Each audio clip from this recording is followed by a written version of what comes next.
Milligram per KG, 1 থেকে 4 milligram per KG করে ফুসমাইড, ঠিক আছে। 1 মিলিগ্রাম পার কেজি বডিও দিতে পারি আর 2 মিলিগ্রাম পার কেজি ভিডিও দিতে পারি। সারা দিনে 1 থেকে 4 milligram per KG per day করে ফুসমাইড দেব, ঠিক আছে। ফুসমাইড দেওয়ার পরে কন্ট্রোল হলো না, ঠিক আছে। ফুসমাইড দিয়ে গেছে, ফুসমাইড দেওয়ার পর কন্ট্রোল হলো না, তখন কি দেব? স্পাইরাল ল্যাকটোনেট করব, স্পাইরাল ল্যাকটোনেট করব। ফুসমাইড চলছে কিন্তু এটা অ্যাড স্পাইরাল ল্যাকটোনেট। কেন? স্পাইরাল ল্যাকটোনেট কি ডায়াবেটিক্স অ্যাক্টিভিটি ভালো আছে? মোটেই, কিন্তু পটাশিয়াম স্পেয়ারিং দিচ্ছি কেন? তাহলে এবার সেই এফিনেটটা ফিরে যাও। Nephrotic syndrome is a state of hyper aldosteronism, মানে পটাশিয়াম এমনিতেই কম আছে, তার মধ্যে আমি আবার ফুসমাইড দিচ্ছি, আরো যদি ফুসমাইড আমি দিতেই থাকি ও হাইপোক্যালিমিয়া অ্যানিমিয়া হয়ে যাবে। এই জন্য আমি পটাশিয়াম স্পাইরালাক্টন দেব। এটা সেম অ্যানসার অ্যাসিটাজোলামাইড কেন দেবে না? অ্যাসিটাজোলামাইড সবথেকে বেশি ক্যালোরিসিস করে। একই কোশ্চেন, একই কনসেপ্ট, বুঝতে পেরেছিস কি বলছি? নেফ্রোটিক সিনড্রোমে হাইপার অ্যালডোস্টেরোনিজম থাকে, পটাশিয়াম বেড়ে যায়, তাহলে যদি আমি আবার অ্যাসিটাজোলামাইড দিয়ে দিই সেটা আরো পটাশিয়াম কমিয়ে দেবে, তাহলে আরো গন্ডগোল। তাহলে একই উত্তর যে কেন আমি স্পাইরালাক্টন দেব আর কেন আমি অ্যাসিটাজোলামাইড দেব না। বুঝা গেছে? অ্যাসিটাজোলামাইড দেওয়া হয় না, জীবনে কোনোদিন অ্যাসিটাজোলামাইড দেওয়া হয় না, বুঝতে পেরেছি? নেফ্রোটিক সিনড্রোমে সেই একই উত্তর। তাহলে ফুসমাইড দেব আর স্পাইরালাক্টন দেব। স্পাইরালাক্টনের ডোজ মনে রাখ এই জায়গাটা 2 থেকে 3, এটা ছিল 1 থেকে 4, স্পাইরালাক্টন হয়ে গেল 2 থেকে 3। তাহলে এখন কি চলছে বাচ্চা চলছে ফুসমাইড আর স্পাইরালাক্টন। এটাতেও কন্ট্রোল ধরুন, not control 2 to 3 milligram per KG per day. হ্যাঁ, এই যে এটা 1 to 4 আর এটা হচ্ছে 2 to 3 milligram per KG per day, ঠিক আছে। স্পাইরালাক্টন দিলাম, স্পাইরালাক্টন এ হলো না, এবারে কি দেব? এবারে দেওয়া হয় হাইড্রোক্লোরোথায়োলাইড অথবা মেট্রোলাজোন। মেট্রোলাজোনের একটা টিপিক্যাল ইয়ে আছে, কি বলতো? রিনাল ফেলিওরের পেশেন্ট দারুণ ছেলে। যখন জিএফআর খুব কমে যায় তখনও মেট্রোলাজোন কাজ করে, যখন জিএফআর খুব কম থাকে তখনও হচ্ছে এটা হচ্ছে মেট্রোলাজোন কাজ করে, ঠিক আছে।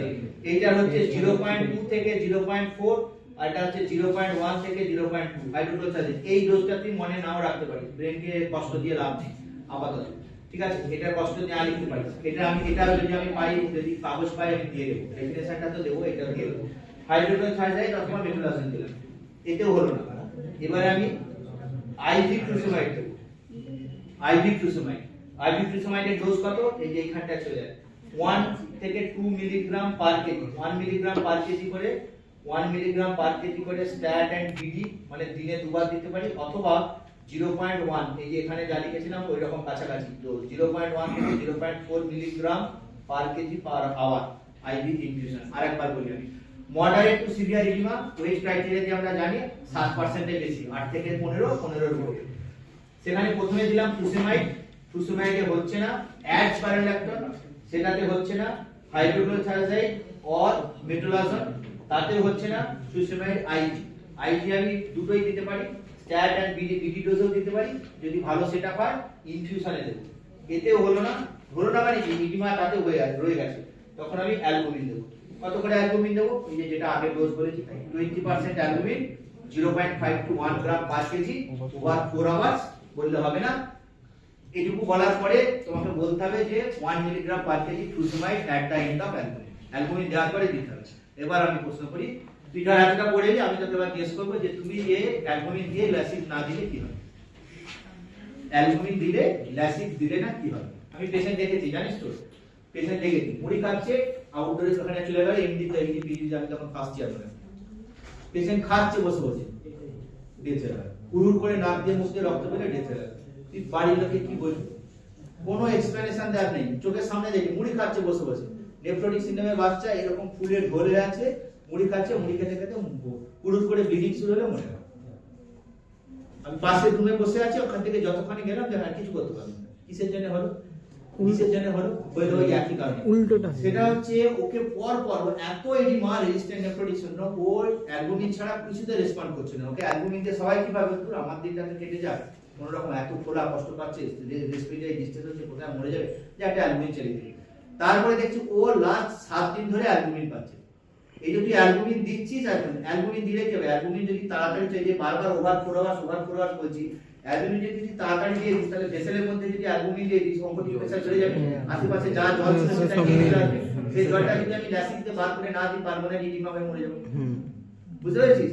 এইবার সবসময় তো সিরিঞ্জ পাম্প থাকে না, ওই ওভার পাওয়ার লিখছি, বেশিরভাগ জায়গায় আমরা হাত দিয়ে চালাই, হাত দিয়ে চালাই হুস করে চলে গেছে, হুস করে চলে গিয়ে মরে গেল। একদম ঠিক, তুই কোনো এক্সপ্লেনেশন দিতে পারবি না, ভুলভাল বাড়ির লোক বলে এই জন্য মার খায়। সত্যি কথা বলতে এই জন্য এইগুলো কিছু করার নেই, এইগুলো কিছু করার নেই, এগুলো তোকে মার্কেটে মার খাবে, এগুলো কিছু করার নেই। বুঝলি কি বললাম? ওই জন্য তোকে অ্যালবুমিন দিতেই হবে। যার হাইপোভলিমিয়া ছিল, যার হাইপোভলিমিয়া ছিল, যাকে আমি নরমাল স্যালাইন বোলাস দিচ্ছিলাম, ওই পেশেন্টকে ল্যাসিক্স দা কি ভয়ঙ্কর রিস্ক। ওকে, কারণ তুই যে অ্যালবুমিনটা দিলি, সেই অ্যালবুমিনটা দিয়ে যদি হাইপোভলিমিয়া কারেকশন না হয়, উল্টো দিকে তুই ল্যাসিক্স দিলে তো পেশেন্ট ডেথ হয়ে যাবে। তোকে একদম দাঁড়িয়ে থেকে ল্যাসিক্স দিতে হবে, যে বেড সাইডে দাঁড়িয়ে থেকে অ্যাডভাইস দিয়ে। আমরা আগের দিন করলাম যে বেঁচেও ছিল পেশেন্ট, তারপরে তো সকে যাই হোক বাদ দাও।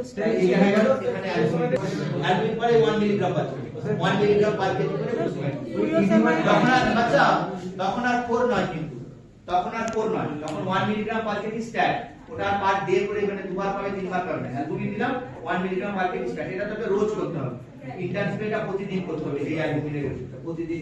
ইডিমার কারেকশনটা বুঝবো কি করে, মানে কারেক্ট হচ্ছে কিনা ইডিমাটা? যেটা এখন ধরে বললাম বডি ওয়েট তোর বেসলাইন ট্যাকিকার্ডিয়া হচ্ছে কিনা, ওই যে তুই যখন দেখে দেখছিস তখন 130 হার্ট রেট হয়ে আছে, এবার তুই অ্যালবুমিন দেওয়ার পরে দেখবি 100 হয়ে আছে, তার মানে কি?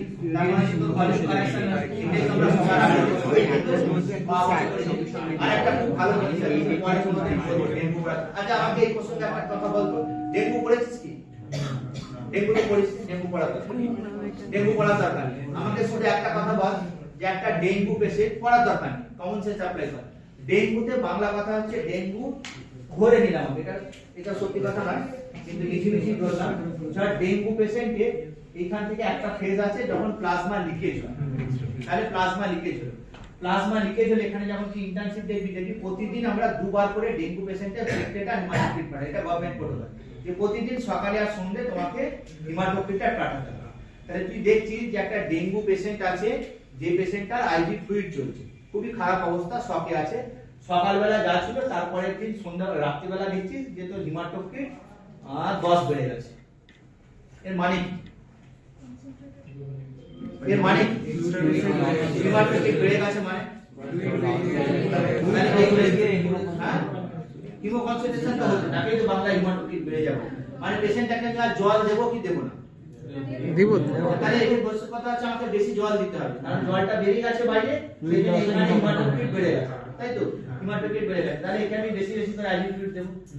আর এই সেম পেশেন্ট আবার পরের দিন এসে দেখি হিমাটোক্রিট ডোজ করে কমে গেছে 10, সকালে দেখেছিলি, আবার দেখছিস বিকালবেলার দিকে আগের দিনের থেকে 10 কমে গেছে। দুটো পার্থক্য বুঝলি? একই পেশেন্টের সকালে হিমাটোক্রিট দেখেছিস, সন্ধ্যাবেলা হিমাটোক্রিট দেখেছিস, হিমাটোক্রিট 10 বেড়ে গেছে আর একজনের 10 কমে গেছে। পেশেন্ট যেমন ছিল তেমনই আছে, মশারিতে ঢাকা, খারাপ, অক্সিজেন দেওয়া, শ্বাসকষ্ট হচ্ছে, হাত পা ঠান্ডা, হিমাটোক্রিট ঠান্ডা কিন্তু হিমাটোক্রিট কমে গেছে। হিমাটোক্রিট কমে যাওয়ার দুটোই মানে হতে পারে, এক হচ্ছে তুই প্রচুর জল দিয়ে দিয়েছিস, প্রচুর জল দিয়ে দিয়েছিস, একবারে ভর্তি করে জল দিয়েছিস হাত পা ঠান্ডা করে, তাই তো? সেটা দিলেও তার হিমাটোক্রিট কমে যাবে। আর কি হতে পারে?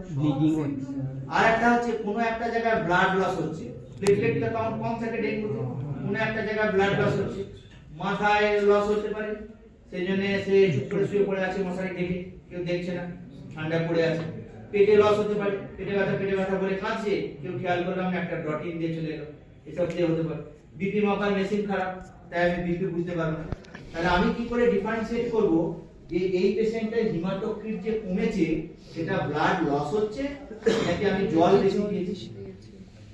আমি তো দুটো টেস্ট করেছি, হিমাটোক্রিট করেছি আর প্লেটলেট। প্লেটলেট আমি বলে দিলাম 50,000, মাঝামাঝি দিয়ে দিলাম, 50,000 এ বুঝতে পারবি না যে ব্লিডিং হয়েছে কি হয়নি, তার কি করব? যে হেমারেজের জন্য কমেছে নাকি আমি জল বেশি দিয়েছি বলে? এটা পড়ে বলতে হবে, একটু কমন সেন্স দেবে আমাকে। অ্যানিমিয়া সিচুয়েশন বুঝতে পারছিস? বাচ্চা খারাপ, হাত পা ঠান্ডা আছে, ডেঙ্গু তো ডায়াগনোস কেস, তুই এসেছে, তুই জল দিয়েছি, জল আর প্যারাসিটামল তো দুটোই জিনিস। জল দিয়ে গেলাম, সকালের থেকে বিকালবেলা 10 কমে গেছে। প্যালর দেখো স্যার, আছে বলে হ্যাঁ প্যালর দেখো, মানে প্যালর দেখবি, ভালো কথা বলেছে, কিন্তু প্যালর না বুঝতে পারবি না। কেন বুঝতে পারবি না? কারণ শকের সময় প্যালর বোঝা যায় না। কজেস অফ প্যারালাল কোশ্চেন আবার বলে গেছে ছোট করে আমি এটা পরীক্ষার কাজে লাগবে এই ছেড়ে দেবো এন্ড লাস্ট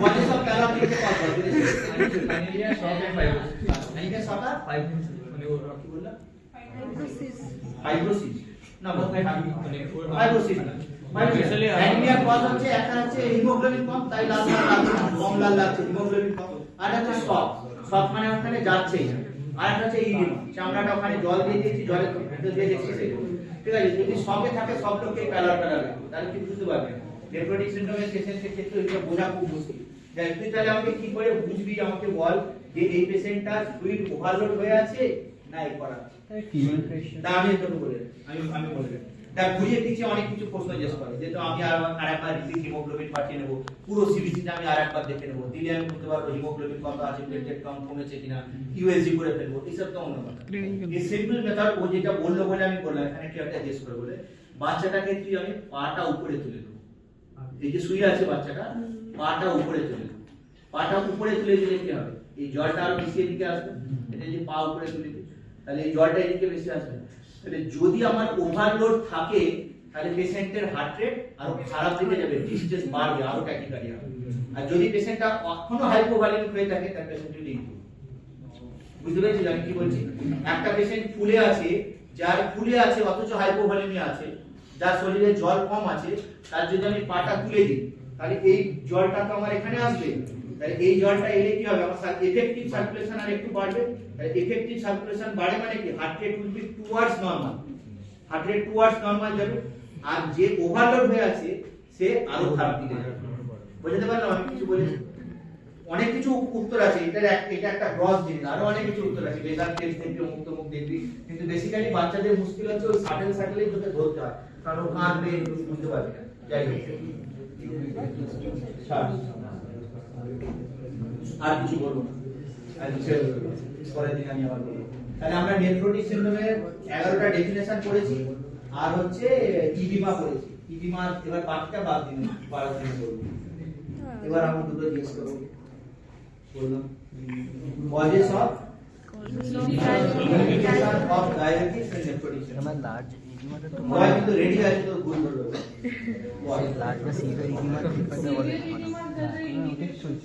না তুই বল তুই যা বলবি আমি লিখে রাখবো তুই পরে আবার কথা ঘুরাতে পারবি না নেতা মন্ত্রীর মতো হয়ে চলবে এবার সিভিয়ার ইডিমা আমি বলেছি causes of diabetes in nephrotic syndrome এই প্রশ্ন সবাইকে জিজ্ঞেস করে what are the causes of diabetic nephrotic সিনড্রোমে কখন তুমি ডায়াবেটিস আচ্ছা ও বলেছে অ্যানাসার্কা কি বলেছে বল আর বল তো একই কথা বললি অ্যানাসার্কা অ্যাসাইটিস কোটার ইডিমা তাহলে তুই বাংলা কথা সিভিয়ার ইডিমা বলছিস কিন্তু প্রথমেই বলে দিয়েছে সিভিয়ার ইডিমা লিখে দিয়েছে এটা ঠিক কি ভুল causes indication of diabetics in nephrotic syndrome ও সিভিয়ার ইডিমা বলবো আমি নাম্বার দেব কি দেব না আমি তো দেব না নরমাল লোক কি করবে দেবে কি দেবে তোকে স্যার আমি তো দেব তাহলে একদম জিরো বসে zero I that With no বলতেই হবে With no hypovolemia. in absence of hypovolemia তুই যদি এটা না বলিস তো জিরো তাই তো ওটা ঠিক বলেছিস তাহলে যেখানে হাইপোভলিমিয়া এক্সক্লুডেড এই কথাটা না বললে তোর কোনো মানে নেই হাইপোভলিমিয়া এক্সক্লুডেড এটা বলতেই হবে তাহলে moderate or severe edema where hypovolemia is excluded এটা তোকে বলতেই হবে আরেকটা বল আমি পড়েছি কিন্তু এখানে হ্যাঁ বল লাংসে জল কি রে আরেকটা এতবার ধরে বললাম আফটার অ্যালবুমিন ইনফিউশন দেওয়ার পরে ফুসমাইড ডায়াবেটিস দিতে হবে তাই তো এবার এইখানে ভেতরে এই যে সিভিয়ার ইডিমা ব্র্যাকেটের মধ্যে হাইপোভলিমিয়া এক্সক্লুডেড এইখানে তুই হাবি যাবি যা প্রাইস বার করে অ্যানাসার্কা ascites uric ascites ফরিন Inferior bladder swelling. এগুলো তো বেসিক্যালি গল্প বেসিক্যালি তুই সেই সিভিয়ার ইডিমাকেই বলছিস তাই না সিভিয়ার ইডিমা কিন্তু অ্যাকচুয়ালি আমি এই শব্দটা শুনতে চাইছিলাম এখানে হাইপোভলিমিয়া এক্সক্লুডেড বলতে আর দুই নম্বর মনে থাকবে তো পরে তো মনে থাকবে আর একটা আছে অ্যালবুমিন চল পাঠাটা দিয়ে চল পরে দিলে তো আরো জল বেরিয়ে যাবে আর দিন দেওয়ার পরে দিলে তো আরো কি বললা